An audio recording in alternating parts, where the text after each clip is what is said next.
Big final ಈಗ top 4ನೇ story ಕಡೆ ಗಮನ ಕೊಡ್ತಾ ಹೋಗೋಣ. ಉಡುಪಿ ಹಾಗೂ ಗೋಕರ್ಣ ಬೀಚ್ ನಲ್ಲಿ ಅವಘಡ ನಡೆದಿದೆ. ಬೀಚ್ ನಲ್ಲಿ ಸುರಕ್ಷಿತ ಕ್ರಮ ಕೈಗೊಳ್ಳದೇ ಇರುವಂತಹ ಕಾರಣಕ್ಕೆ ದುರ್ಘಟನೆ ಸಂಭವಿಸಿದೆ. ರಜೆ ಖುಷಿಯಲ್ಲಿ ಬೀಚ್ ನಲ್ಲಿ ಪ್ರವಾಸಿಗರು ಜಾಲಿ ಮಾಡ್ತಾ ಇದ್ರು. ಜಾಲಿ ಮೂಡ್ ನಲ್ಲಿ ನಿರ್ಲಕ್ಷ್ಯ ಮಾಡಿ ಎಡವಟ್ಟು ಮಾಡಿಕೊಂಡಿದ್ದಾರೆ.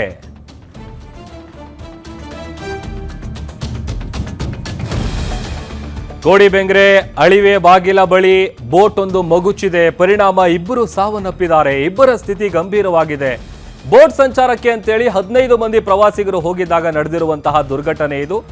ಒಂದೊಂದು ಕಡೆ ಗೋಕರ್ಣದ ಮೈನ್ ಬೀಚ್ ನಲ್ಲಿ ಒಂದು ದೊಡ್ಡ ಅನಾಹುತ ತಪ್ಪಿದೆ. ಸಮುದ್ರದಲ್ಲಿ ಮುಳುಗ್ತಾ ಇದ್ದಂತ 3 ಪ್ರವಾಸಿಗರನ್ನ ರಕ್ಷಿಸಲಾಗಿದೆ. ಚಿತ್ರದುರ್ಗ ಜಿಲ್ಲೆಯ 23 ವರ್ಷದ ಮನು, 36 ವರ್ಷದ ಶಿವು, 26 ವರ್ಷದ ಕಿರಣ್ ಇವರು 3 ಜನರನ್ನ ರೆಸ್ಕ್ಯೂ ಮಾಡಲಾಗಿದೆ. ಲೈಫ್ ಗಾರ್ಡ್ ಎಚ್ಚರಿಕೆ ನಡುವೆಯೂ ಕೂಡ ಪ್ರವಾಸಿಗರು ಸಮುದ್ರಕ್ಕಿಳಿದಿದ್ರು. ಈ ವೇಳೆ ಅಲೆಗಳ ಅಬ್ಬರಕ್ಕೆ 3 ಜನ ಕೊಚ್ಕೊಂಡು ಹೋಗಿದ್ರು. ಆ 3 ಜನರನ್ನ ರಕ್ಷಿಸಲಾಗಿದೆ. ಅಥವಾ ಉಡುಪಿಯಲ್ಲಿ ಬೋಟ್ ಮಗುಚಿದಂತ ಪರಿಣಾಮ ಇಬ್ಬರು ಸಾವನ್ನಪ್ಪಿದ್ದಾರೆ.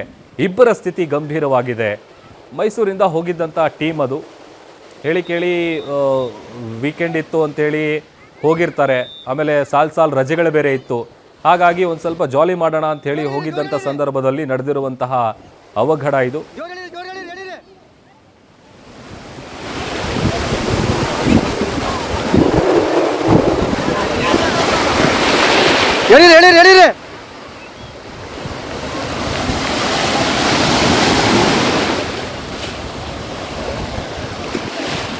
ಒಂದು ಗೋಕರ್ಣದಲ್ಲಿ ನಡೆದಂತಹ ಘಟನೆ, ಮತ್ತೊಂದು ಉಡುಪಿ ಭಾಗದಲ್ಲಿ ನಡೆದಿರುವಂತಹ ಘಟನೆ. 2 ಬೀಚ್ನಲ್ಲಿ ಒಂದು ಅವಘಡ ನಡೆದಿರೋದು.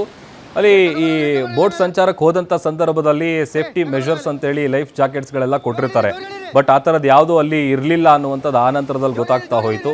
ಒಟ್ಟು 15 ಜನ ಬೋಟ್ ಸಂಚಾರಕ್ಕೆ ಹೋಗಿದ್ದಂಥ ಸಂದರ್ಭದಲ್ಲಿ ಅಲೆಗಳ ಅಬ್ಬರಕ್ಕೆ ಬೋಟ್ ಮಗುಚಿ ಬಿದ್ದಿದೆ. ಪರಿಣಾಮ ಅದರಲ್ಲಿದ್ದಂತಹ 15 ಮಂದಿ ಪೈಕಿ ಇಬ್ಬರು ಜೀವ ಕಳ್ಕೊಂಡಿದ್ದಾರೆ. ಚಿಕಿತ್ಸೆ ಫಲಕಾರಿಯಾಗಿದೆ.